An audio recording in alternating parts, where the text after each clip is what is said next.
How to flip an image in Photopea. Hello guys, this is Atticus and welcome back to another tutorial video. In today's video, I'll teach you guys how you can flip a photo in Photopea. So without any further ado, let's dive right into it.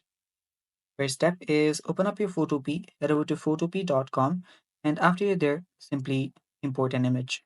So as you can see, this is the image on my Photopea. After you've done that, you'll need to select the image. To select your image, on the right hand side, you'll find the layers option.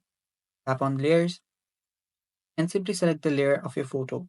As you can see, this is the layer of my image, which I've selected already. So this is how you select it by simply tapping on it. After you do that, let me select that again. Then you can head over to this option that is called images right here. Tap on images and there you'll find transform option. After you hover over transform, you'll find these many options.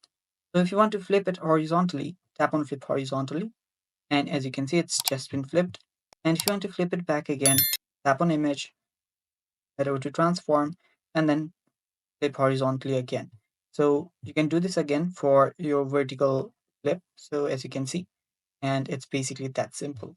And that's all for today's video, guys. Thanks for watching. Stay tuned for more upcoming tutorial videos and don't forget to subscribe to our channel. Thanks for watching. Bye bye.